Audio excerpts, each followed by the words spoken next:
마태복음 1장 5절 말씀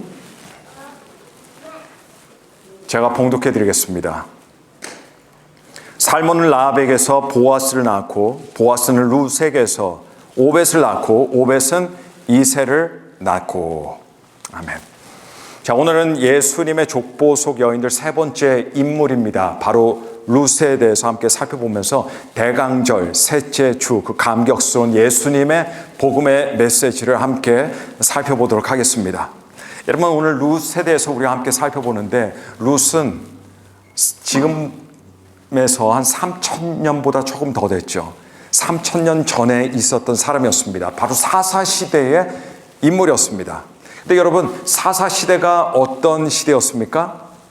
첫 번째로 사람들이 왕이신 하나님이 없는 그런 삶을 살던 때였습니다. 두 번째로, 그러다 보니까 이스라엘 백성들 마음속에 영적인 무정부 상태가 됐습니다. 그래서 각기 그저 자기 소견에 오른 대로 그렇게 행하며 살았던 때였습니다. 세 번째로, 그러다 보니까 필연적으로 어떤 일이 일어납니까? 이스라엘 백성이 하나님이 없는 삶을 사니까 그들에게 왕이 없어요. 죄의 악순환이라고 하는 수레바퀴 속에 그냥 거기에 갇혀버립니다. 나올 수가 없어요. 그러면서 계속해서 죄를 짓고 또 짓는 이런 역사 속에 있던 그런 시대가 바로 사사 시대였습니다. 그러니까 사사 시대는 한마디로 굉장히 어두운 암흑기였습니다. 그런데 사사 시대 중에서도 어느 한때 유다 땅에 큰 흉년이 들게 됩니다. 기근이 들었다는 이야기입니다. 그리고 그 기근이 베들레헴이라는 곳에도 아주 큰 타격을 입히게 됩니다. 여러분, 오늘날 사람들은 베들레헴 하면 넌센스 우스갯소리로 복부 비만을 일컫는 말이라고 하죠. 왜냐하면 베들레헴에 햄이 있다라고 해서 그렇게 우스갯소리를 이야기하는데, 여러분, 본래 베들레헴이라는 단어는 두 개의 단어가 합성되어서 만들어진 단어입니다. 그 두 개의 단어가 뭐냐면 집이라는 단어와 빵이라는 단어예요. 집과 빵이라는 단어가 합쳐져서 만들어진 것이 베들레헴입니다. 그러니까 베들레헴의 원래 문자적인 의미가 무엇이냐면요, 그건 빵집입니다. 빵집. 근데 베들레헴에 제과점이 있었기 때문에 빵집이라고 부른 것이 아니고요. 자, 이 베들레헴이 굉장히 비옥한 곡창지대였습니다. 밀과 보리가 아주 풍성하던 곳이 베들레헴이었어요. 그래서 베들레헴을 바로 빵집이라고 하는 의미의 그 베들레헴이라는 이름이 붙여지게 된 겁니다. 근데 이 베들레헴 지역에 기근이 든 거예요. 가뭄이 찾아온 겁니다. 빵으로 넘쳐야 할, 식량으로 넘쳐야 할 그 지역이 어떻게 됐습니까? 빵이 없고 먹을 것이 없는 텅 빈 집이 되어버리고 말았습니다.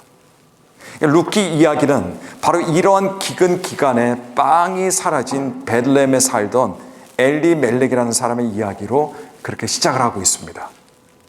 이 엘리멜렉이 보니까 기근이 심상치 않아요. 너무 심각한 겁니다. 그래서 그는 자신의 아내 나오미와 그리고 스라의 두 아들들을 데리고 살 길을 찾기 위해서 베들레헴을 떠나게 됩니다. 그리고 모압이라고 하는 이웃 나라로 이민을 떠나게 되죠.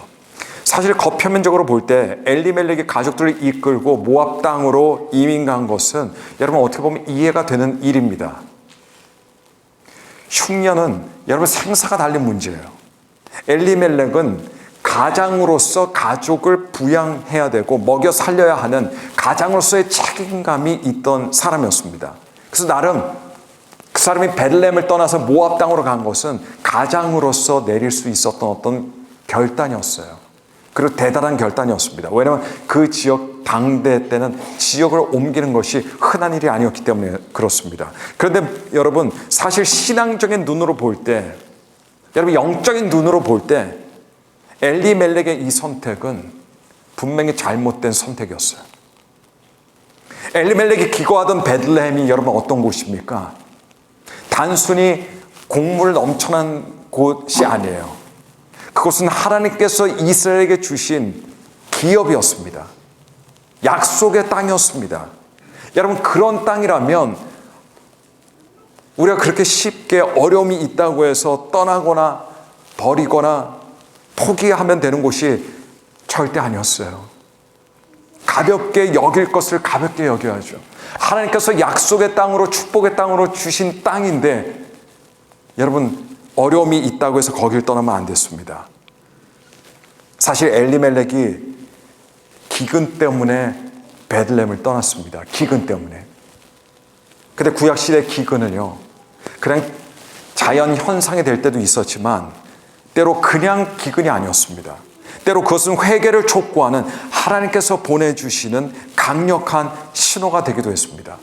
하나님의 섭리 가운데 이스라엘 백성들로 하여금 회개케 하기 위해서 때로는 하나님께서는 기근을 보내주셨다는 그런 말씀입니다. 그래서 신명기 28장이나 아니면 레위기 26장 말씀 보면 이스라엘이 죄 속에 빠질 경우, 그렇게 해서 하나님을 떠날 때 하나님께서 뭐라고 말씀하셨냐면, 하나님께서는 하늘 문을 닫으시고 비를 내리지 않으시겠다라고 말씀하는 장면이 나옵니다. 그리고 실제로 하나님께서는 이스라엘을 징계하시기 위해서, 회개케 하기 위해서 가뭄을 내리셨던 예들이 성경 곳곳에서 찾아볼 수 있습니다. 그래서 따라서 여러분, 기근이 들었을 때 엘리멜렉이 해야 했던 일은 그 약속의 땅에 그대로 머물면서 회개하고 비를 내리시는 하나님의 도우심을 간절히 구하는 것이, 여러분, 이것이 하나님의 백성의 마땅한 도리였어요. 근데 엘리멜렉이 약속의 땅을 떠난 것도 문제였지만, 여러분, 또 다른 문제가 있었습니다. 그들이 베들레헴을 떠나서 찾아간 곳이 모압 땅이었다는 것이 또 다른 문제였어요. 모압은 여러분 어떤 곳입니까? 하나님의 백성인 이스라엘을 끊임없이 괴롭혔던 적국의 땅이었어요. 아무나의 땅이 아니었습니다. 게다가 거기는 사악한 우상이 있었습니다. 그모스를 숭배하던 우상 숭배 땅이었습니다. 그모스 종교는요, 이 또 다른 우상들과 악의 레벨이 달라요. 그모스 종교는. 이 국가적인 위기 상황에서 왕의 아들을 불태워서 바치는 인신 공양제가 실행되던 그런 종교였습니다. 사람을 제물로 바치는 거예요. 그러니까 보통 심각한 종교가 아니었습니다. 근데 엘리멜렉은요, 어딜 가더라도 그런 것들 생각하지 않았어요. 그런 모든 것들을 간과했습니다. 그렇게 엘리멜렉은 하나님의 약속은 잊어버리고 이방인들의 땅에 있는 빵만 보고 간 거예요. 빵만 보고. 경제적인 이유 하나만으로 그냥 거기를 간 겁니다.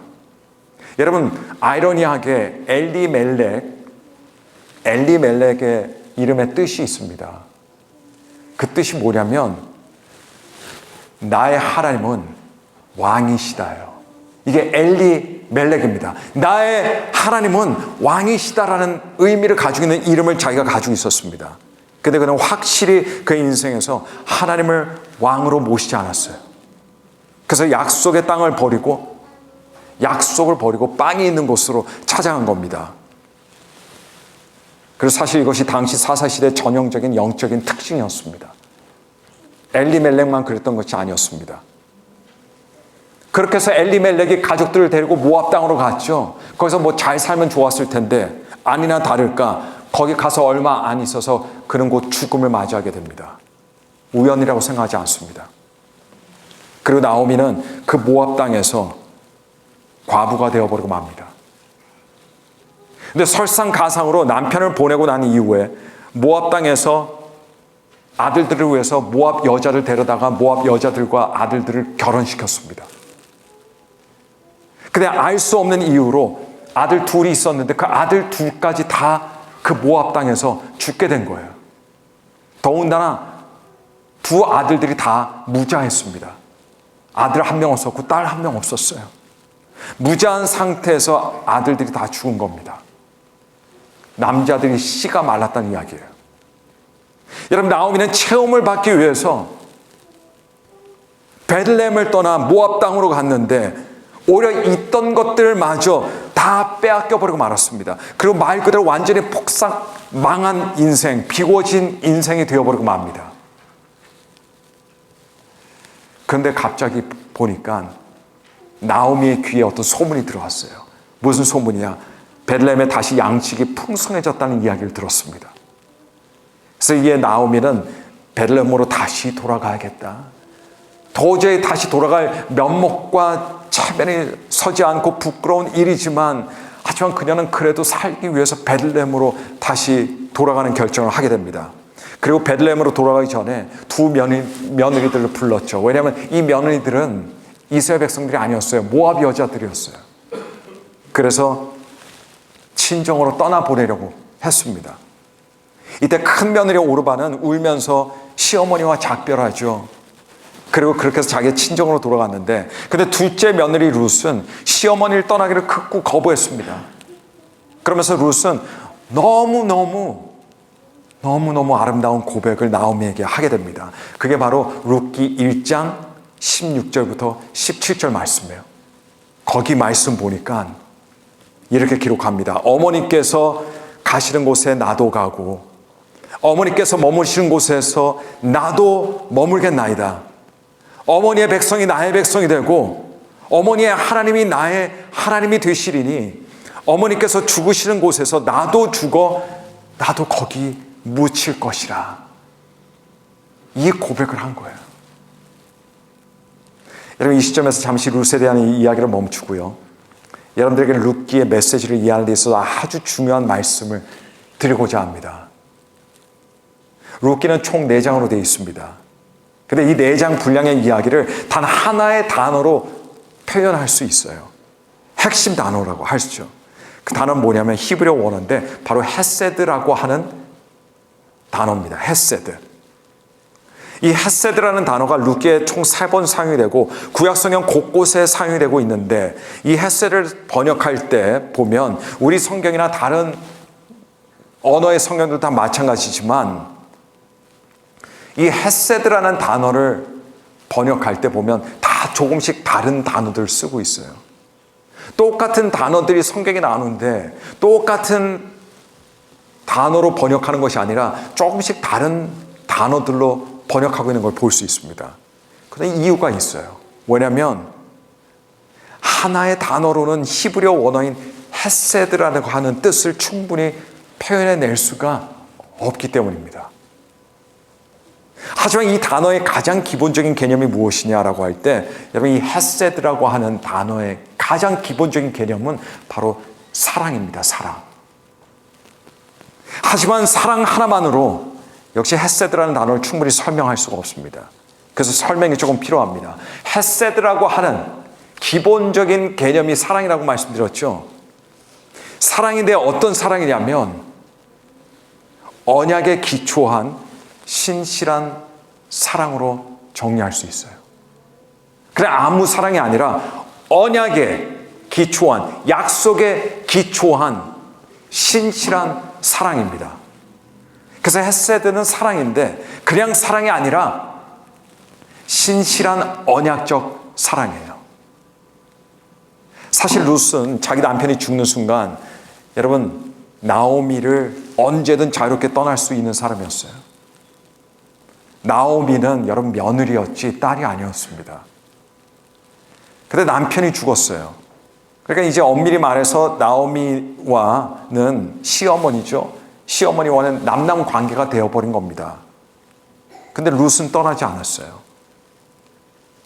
시어머니와 함께 하겠다고 그렇게 이야기했습니다. 여러분, 이거 단순한 친절이 아닙니다. 단순한 배려가 아닙니다. 이것은 언약적인 신실한 사랑이에요. 언약적인 신실한 사랑입니다. 자기가 남편을 잃었어도 이 집안의 사람으로 남을 것이다 스스로 다짐하고 약속했고, 그 약속을 지키기 위해서 룻은 인간적인 눈으로 볼 때는 완전히 바보 같은 선택이었죠. 시어머니가 뭐 돈이 많습니까? 배경이 좋습니까? 완전히 쫄딱 망한 여자였는데 그럼에도 불구하고 그 시어머니 나오미 곁을 지킨 거예요. 여러분, 남녀가 처음 사랑에 빠져서 연애할 때 그거는 지극히 감정적인 사랑입니다. 감정 때문에 서로 연애를 하게 되고 그리고 나중에는 결혼까지 하게 됩니다. 근데 여러분, 결혼과 연애는 다른 거예요. 결혼과 연애는 다른 겁니다. 근데 여러분, 연애와 결혼의 차이가 무엇일까요? 연애와 결혼의 차이가 무엇이겠습니까? 그 차이는 바로 약속에 있습니다. 약속이에요. 약속에 따라서 연애와 결혼이 달라진다는 이야기예요. 연애는 내가 너를 평생 사랑하며 살겠다라는 약속이 없습니다. 그런 약속을 하지 않아요. 그래서 연애하다가 아닌 것 같으면 어떻게 합니까? 이별을 통보하죠. 그리고 헤어집니다. 근데 헤어지고 나서, 떠나고 나서 뭐 배신자라는 둥, 바람둥이라는 둥, 나쁜 놈이라는 둥, 이런 말 들을 필요가 없어요. 왜냐면 연애 때는 그런 의무가 없기 때문에 그래요. 같이 함께 있어야 되는 의무가 없기 때문입니다. 근데 여러분, 결혼은 달라요. 결혼은 서로 약속을 해서 이루어진 게 결혼이에요. 부부가 살다 보면 연애할 때 감정은 사라지죠. 또 살면서 부부간의 갈등도 얼마든지 생길 수도 있습니다. 뭐 하루에도 여러 번 부부싸움을 할 수도 있습니다. 예전에 이미 별세하신 분인데 빌리 그레이엄 목사님의 아내가 되시는 룻 사모님, 오늘 우리가 보는 성경의 룻하고 이름이 똑같죠. 근데 그 룻 사모님이 한 TV 방송에 출연하셔서 인터뷰한 것이 있었습니다. 그때 누군가가 룻 사모님께 이런 질문을 던졌어요. 사모님께서도 빌리 그레이엄 목사님과 함께 오랫동안 사셨는데 이혼하고 싶은 이런 충동 느끼신 적 없으셨어요? 그랬더니 이 룻 사모님께서 이렇게 대답하셨다고 하죠. 아니요, 저는 이혼을 한 번도 생각해 본 적이 없습니다. 다만 간혹 죽이고 싶었을 뿐입니다. 여러분, 룻 사모님은 죽이고 싶은 극도의 이 미움의 감정도 여러 번 있었지만, 그러나 이 사모님에게 이혼은 옵션이 아니었어요. 죽이고 싶을 정도로 남편이 미워져도 이혼은 고려할 것이 된 적이 없으셨습니다. 왜냐하면 부부는 서로 끝까지 함께하기를 약속한 관계가 되기 때문에 그래요. 이미 내가 약속한 사람이에요. 끝까지 가겠다고. 그래서 감정이나 환경이나 처지가 변해도 약속으로 연결되어 있기 때문에 둘이 함께 부부로 남아있는 겁니다. 이것이 결혼이에요. 간혹 영화에서 보면 조직폭력 세계에서 누군가가 이제 깡패의 삶을 청산하고 조직에서 나가려고 할 때 그냥 나가는 게 아니죠. 자기 손가락 하나를 자른다든가 자기 손목을 자른다든가 그래야 자기가 풀어지는 거죠. 근데 부부관계는 조직폭력 사회보다 더해요. 손가락 하나 자른다고 되는 게 아니라 특별한 어떤 예외적인 상황이 없는 이상 결혼 관계는 죽음으로만 무효화가 됩니다. 죽음으로만. 헤어지고 싶다. 그럼 죽어야 돼요. 여러분, 룻에게 있어서 나오미와 평생 함께 하기로 결정한 이유는 무엇이냐면 룻은 단순히 남편에게뿐 아니라 남편의 가문에도 가정에도 언약적인 사랑을 맺었기 때문입니다. 자기가 스스로 약속한 거예요. 내가 이 집안에 어떤 상황이 바뀌어도 나는 이 집안의 며느리로 있겠다. 딸처럼 있겠다. 약속의 사랑이었어요. 그래서 룻은 시어머니 나오미 빈털터리가 된 불행해진 나오미 옆에 남아 있었던 겁니다. 여러분, 당시 사사시대 다시 한번 볼까요? 사사시대는 이스라엘 백성의 죄가 아주 문제였던 때였다고 제가 말씀드렸죠. 근데 여러분, 죄보다 더 심각한 것이 있었습니다. 뭐냐면 이스라엘 백성은 하나님과의 언약 백성이었지만 하나님과의 언약을 아무렇지도 않게 무시하고 파기해 버렸다는 데 있어요. 여러분, 무서운 일이에요. 여러분, 부부관계를 들어 설명하자면 남편이나 아내가 무엇을 잘못할 수 있습니다.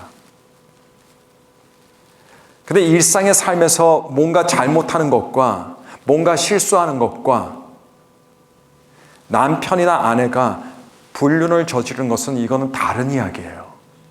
같은 게 아닙니다. 이건 다른 차원의 것이 돼요. 사실 사사시대는 어떤 시대였냐면 이거는 불륜의 시대였습니다. 이스라엘 백성은 하나님과 언약을 맺은 언약의 백성이었지만 언약에 대한 신실함, 지키고자 하는 거, 이거를 존중하는 거, 눈 씻고 찾아봐도 찾아볼 수가 없었습니다. 그게 사사시대예요. 내가 언제 하나님과 언약을 맺었다는 듯 이렇게 살아갔던 때가 사사시대입니다. 그래서 사사시대는 불륜의 시대였고 배신의 시대였고 반역의 시대였습니다. 그러니까 우리가 하나님과 예수 그리스도를 통해서 하나님과의 관계가 맺어지죠. 약속의 관계에 맺어지게 됩니다. 우리가 무엇을 하는지 조심해야 돼요. 단순히 죄를 짓는 건지 아니면 하나님과의 언약을 깨는 건지 무시하는 건지. 사사시대는 그런 시대였기 때문에 그래서 각각 자기 소견에, 자기 마음에, 자기 느낌에, 자기 감정에 그냥 좋고 옳은 대로 산 겁니다. 왜냐하면 하나님과의 언약이 거기에 없었기 때문에 그래요. 무시했기 때문입니다. 깨버렸기 때문입니다. 룻기는 여러분 사실 유대인들이 읽으면 부끄러워질 수밖에 없는 책이에요. 왜냐하면 사사시대 때 정작 언약 백성인 이스라엘은 하나님과의 언약을 그냥 아무렇지도 않게 막 깨면서 자기 마음대로 살아갔잖아요. 그렇게 이기적으로 살아갔습니다. 자기 중심적으로 그냥 살아갔어요. 근데 여러분 반면에 보십시오. 100% 이방인이었습니다. 룻이. 더군다나 모압 여자였어요. 다른 이방인도 아니고 그리고 그것도 여인이었습니다. 이런 룻은요, 헤세드의 사랑, 즉 언약에 기초한 신실한 사랑을 따라 살고 있었던 거예요. 이스라엘 백성 중엔 그런 사람들이 없었지만 한갓 이방 여인은 그렇게 살고 있었다는 이야기입니다. 몇 주 전에 사무엘을 살펴보면서 사사시대에 대해서 말씀드릴 때 우리가 살아가는 이 시대야말로 어떤 시대라고 제가 말씀드렸습니까? 이 시대는 확실한 사사시대예요. 지금 이 시대만큼 자기 소견에 옳은 대로 살아가는 이런 때가 또 없을 겁니다. 다 자기가 왕이에요. 내가 옳다 하면 옳은 거고 내가 그러다가 하면 그런 겁니다. 여기서 하나님의 뜻을 잘 찾으려고 하지 않습니다. 여러분 이런 때에 오늘날 우리 교회들에게 가장 필요한 것이 무엇입니까? 우리 기독교인들에게 꼭 필요한 것이 무엇입니까? 그건요 이 사사시대의 풍조에 휘말리는 것이 아니라 신실한 하나님과의 언약적 사랑을 회복하는 거예요. 우리 하나님의 언약의 백성이라는 것을 기억하는 겁니다. 이 언약적인 사랑이 회복돼야만 됩니다. 우리 현대 그리스도인들은 현대 풍속에 따라서 여러분 그리스도인이라고 하지만 그러나 감각적으로 살아요. 물질적으로 삽니다. 이익과 손해에 굉장히 예민해요. 행여 손해가 보는 일이라면 그걸 중심으로 다 바꿀 수 있어요. 이 시대에 살아가는 현대 사람들은 그렇죠. 그리고 자기 중심적으로 삽니다. 그러면서도 하나님께서 나를 구원해 주실 거야. 이런 막연한 생각을 가지고 신앙생활을 하는 사람들 많습니다. 이게 이 시대의 풍조예요. 우리가 부인할 수가 없습니다. 근데 여러분 그거 신앙이 아닙니다. 제가 말씀드리지만 그거 신앙이 아니에요. 그거 믿음이 아닙니다. 누가 그걸 믿음이라고 합니까? 하나님께서 인정하시는 신앙은 하나님과의 언약적 사랑에 충실하고 신실한 신앙입니다. 룻이 나오미를 따를 이유가 없었어요. 따르면 무조건 손해입니다. 무조건 패가망신입니다. 같이 망하는 거예요. 그러나 신실한 언약적 사랑에 나오미를 따랐습니다. 여러분 우리는 진짜 신앙, 가짜 신앙을 구분할 수 있어야 돼요. 왜냐하면 진짜 신앙이 있지만 가짜 신앙 분명히 있습니다. 좋은 신앙이 있는가 하면 나쁜 신앙 분명히 있습니다. 무엇이 좋은 신앙이고 무엇이 나쁜 신앙인지 이거 구분할 수 있어야 됩니다. 저와 여러분들은 이 시대의 헤세드 사랑으로 하나님 앞에 충성스럽고 신실한 하나님의 언약 백성으로서 아름답게 세워지기를 간절히 축원합니다. 근데 룻기에서 물론 사람과 사람 사이에 이루어지는 아름다운 헤세드를 우리가 볼 수 있지만, 그러나 룻기에서 가장 중요한 것은요, 하나님께서 인간에게 베푸시는 헤세드가 있어요. 여기에. 이게 더 중요한 겁니다. 그러니까 이건 뭐냐면 언약에 기초한 신실한 누구의 사랑? 하나님의 사랑이 룻기에 나오고 있습니다. 이걸 볼 수 있어야 돼요. 자, 나오미가 룻과 함께 베들레헴으로 돌아가게 됩니다. 그리고 며느리 룻은 늙은 시어머니를 봉양하기 위해서 밭으로 나가요. 밭으로 뭐 일하러 나가는 게 아니에요. 일할 수 있는 자격조차 없습니다. 룻은 단지 수확하다 떨어진 이삭이라도 죽기 위해서 룻이 그렇게 나간 거예요. 근데 룻이 이삭을 주우러 간 곳이 룻은 전혀 알지 못했지만 바로 그 밭이 자신의 시아버지인 엘리멜렉의 친척인 보아스라고 하는 사람의 소유지였습니다. 근데 보아스는 또 어떤 사람이었냐? 아주 유력한 재력가였고 인품도 참 훌륭한 사람이었습니다. 하나님께서 섭리해 주신 거죠. 근데 보아스의 눈에 이 낯선 룻이 들어왔어요. 그리고 그녀의 가정사를 알게 됐습니다. 죽은 나오미의 남편이 자신의 친족이라는 사실을 알게 됐습니다. 그리고 시어머니 나오미에게 베푸는 아름다운 헤세드의 이야기에 대해서도 들었어요. 감동 안 할 사람 아무도 없거든요. 그래서 보아스는 룻에게 친절을 베풉니다. 여기도 보면 보아스가 룻에게 헤세드를 베풀었다고 성경은 말씀합니다. 근데 그러다가 두 사람 사이의 관계가 진척이 되죠. 그래서 보아스는 룻을 통해서 나오미 집안의 대를 이어줄 수 있는 기업 물을 자로 나서게 됩니다. 결국 결혼하게 되는 건데, 그러나 기업 물을 자가 되는 거예요. 자, 그래서 기업 물을 자라는 낯설은 표현이 나오죠. 근데 이건 고대 이스라엘에 행해지던 법이었습니다. 원어로는 회복시킬 사람이에요. 다시 돌려줄 사람, 아니면 구속해줄 사람, 이런 뜻입니다. 기업 물을 자가 그런 뜻이에요. 회복시켜준다는 이야기예요. 히브리어 원어로는 뭐냐면 고엘이라는 단어입니다. 고엘. 자, 이 제도는 가난이나 재난으로 무너진 친족을 가장 가까운 친척이 책임지고 회복시켜주는 일종의 가족 사회 보장 제도 같은 거였습니다. 여러분, 보통 사람들은 친척이 어려워지면 다 손절해버리고 서로 연락도 안 하려고 하지만은 이스라엘 백성들은 그게 아니었어요. 극심한 어려움에 처한 친족이 있으면 그 친족이 나서서 다시 회복시켜줘야 되는 그런 의무가 있었습니다. 한 가정이 불행해지게 되는 경우들도 너무 많다 보니까 구제해주는 방법도 다 달라요. 회복시켜주는 방법도 다 다릅니다. 근데 룻의 경우는 어떻습니까? 룻의 경우는 남자들이 없기 때문에 대가 끊겼어요. 아들 낳을 수가 없습니다. 자녀를 낳을 수 없어요. 거기다가 플러스 아무것도 없었습니다. 거지였어요. 그래서 룻을 회복시켜주기 위해서는 대를 이어줄 수 있어야 됐고, 그리고 경제적으로 보호해줄 수 있었어야 됩니다. 근데 보아스가 바로 이런 역할을 하기로 자청한 거예요. 그래서 보아스가 어떤 사람이 됐습니까? 기업 물을 자 고엘이 된 겁니다. 고엘이 되어주었기 때문에 나중에 룻과 보아스가 결혼하게 되고 아기가 태어나게 되죠. 그 아기가 바로 오벳입니다. 다윗의 할아버지예요. 그리고 그 혈통을 통해서 나중에 예수님께서 이 땅에 태어나시게 됩니다. 이것이 룻기 이야기의 전말입니다. 자, 그런데 이 이야기가 여러분 2000년 전에 아기로 오신 예수님의 사건과 어떻게 연결이 될까요? 이 이야기에 예수님에 대한 언급 없습니다. 사실 하나님에 대한 언급도 없어요. 그러나 이 이야기는요, 예수님께서 2000년 전에 우리에게 어떤 분으로 이 땅에 오셨는지에 대해서 알려주고 있습니다.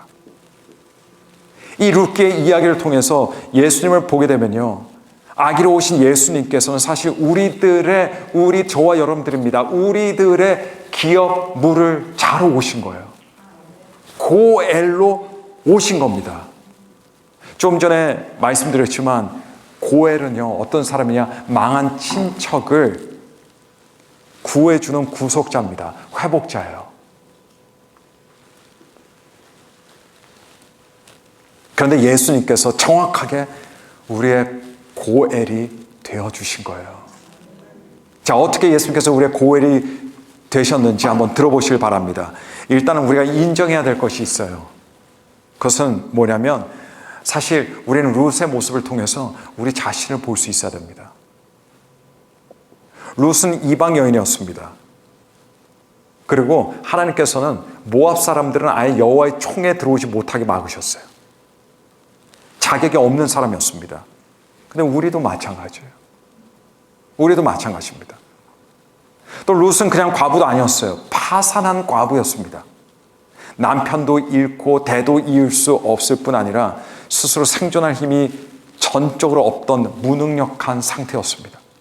우리 또한 마찬가지입니다. 죄로 말미암아 우리 소망이 없었어요. 우리에게 그 어떤 미래도 없었습니다.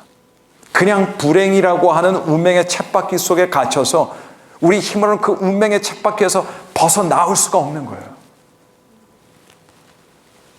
예수님께서 고엘이 되어주셔서 근데 우리에게 찾아오셔서 우리를 회복시켜 주시고 여러분 우리를 구속시켜 주신 겁니다. 그게 우리가 말하는 구원이에요. 누군가를 구속해 주는 고엘의 가장 중요한 조건들이 몇 가지가 있는데 하나는 뭐냐면 친족이어야 돼요. 아무나 나서서 될 수 있는 일이 아닙니다. 친족이어야만 됩니다.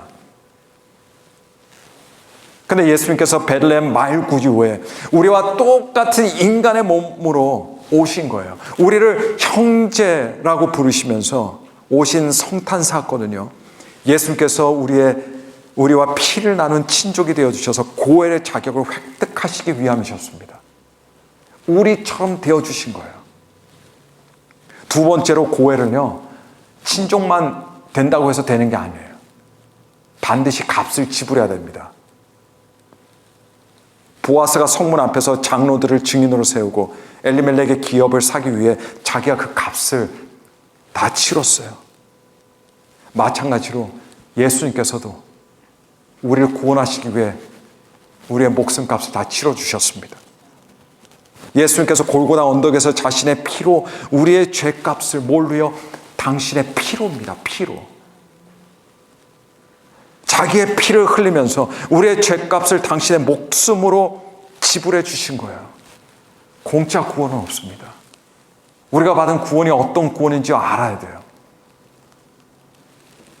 주님께서 고통과 죽음으로 우리를 사신 거고 우리를 구속해 주신 겁니다. 그 어마어마한 값을 대신 치러 주셨기 때문에 우리가 예수님의 구원의 은혜를 얻을 수 있게 된 거예요. 세 번째로 고엘은 잃어버린 모든 것을 되찾아 줍니다. 보아스가 나오미의 모든 걸 되찾아 줬고요. 룻의 모든 것들을 되찾아 줬습니다.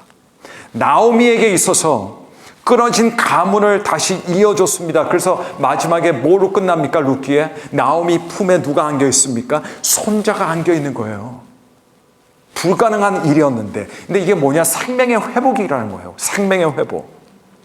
동시에 룻에게는 이방 과부 신분에서 유력한 자의 아내가 됐습니다. 다윗 왕의 증조 할머니가 되는 영광을 주었습니다. 신분의 회복이에요. 생명의 회복과 신분의 회복이 다 이루어졌어요. 예수님께서도 마찬가지로 십자가에서의 구속적 죽음으로 말미암아 우리의 생명을 회복시켜 주셨습니다. 근데 주님께서 우리를 살려주시기만 하셨습니까? 우리를 하나님의 자녀로 삼아주셨잖아요. 하나님의 일꾼으로 삼아주셨습니다. 하나님의 백성으로 삼아주셨습니다. 우리의 신분 온전히 회복시켜 주신 겁니다. 그래서 예수 그리스도께서는 우리의 고엘이 되어주시는 거예요. 여러분 노엘이란 말 아시죠? 노엘. 우리가 조금 이따 찬양을 부르겠지만 노엘은 크리스마스를 뜻하는 프랑스 단어입니다. 불어예요. 라틴어에서 유래한 불어 단어인데 노엘은 크리스마스입니다. 예수님께서 육신을 입으시고 이 땅에 오신 거 그걸 가리키는 단어가 노엘입니다. 여러분, 노엘이 인류에게 기쁜 날이 될 수 있는 이유, 노엘이 우리들에게 기뻐하는 날이 될 수 있는 이유, 우리가 노엘을 찬양할 수 있는 이유가 뭡니까? 왜냐하면 예수님께서 헤세드의 사랑으로 우리에게 고엘이 되어주셨기 때문입니다. 고엘이 없는 노엘은 없어요. 노엘을 생각할 때 여러분 고엘을 생각해야 됩니다. 고엘을 생각하실 때 노엘을 생각하셔야 됩니다. 룻의 아름다운 이야기를 담고 있는 예수님의 계보가 알려주는, 오늘 우리들에게 알려주는 메시지는, 여러분, 예수님의 계보이자 다윗 왕조는요, 인간의 정치력으로 만들어진 족보가 아니에요. 그것은 신실한 언약적 사랑인 헤세드의 토대 위에서 세워졌습니다.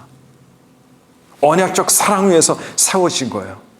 그리고 하나님께서는 고엘이 되시는 예수님을 통해 저와 여러분들에게 헤세드의 사랑으로 함께 해주시는 겁니다. 노엘을 생각하실 때 고엘을 생각하시길 바랍니다. 주님께서 우리의 고엘이 되어주셨어요. 그리고 우리는 마땅한 언약의 백성으로서 살아가야 할 줄로 믿습니다. 사람들 사이에서도 의리라는 게 있잖아요. 의리라는 게.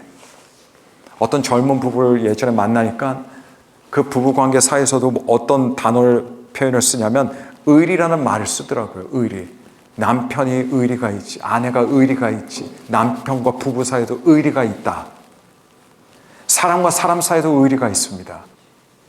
내가 피해가 되고 손해가 볼 것 같지만은 그 의리 때문에 사람과의 관계를 지켜나가고 내가 손해보더라도 그렇게 살아가요. 하나님과 우리의 관계는 언약적 관계입니다. 여러분, 예수 그리스도의 피로 우리는 구원을 받은 사람들입니다. 때로는 우리의 마음이 따라주지 않아도요, 때로는 내가 손해본다 할지라도, 때로는 내가 힘들다 할지라도, 사람과 사람 사이에서도 의리가 있는데 하나님의 언약 백성인 우리, 하나님의 뜻을 쫓아 살아야 될 줄로 믿습니다. 룻을 통해서 우리는 그걸 봤고, 예수님 통해서는 더욱더 극명하게 봅니다. 예수님께서 이 땅에 오셔서 여러분 있는 게 뭡니까? 고통과 죽음밖에 없었어요. 그러나 예수님이 우리를 위해서 오실 겁니다. 그래서 우리에게 노엘이 있습니다. 여러분, 노엘과 고엘을 생각하시면서 이 대강절 기간을 경건과 거룩과 감동과 기쁨과 감사로 보내시는 저와 여러분들이 되시기를 예수 그리스도의 이름으로 축원합니다.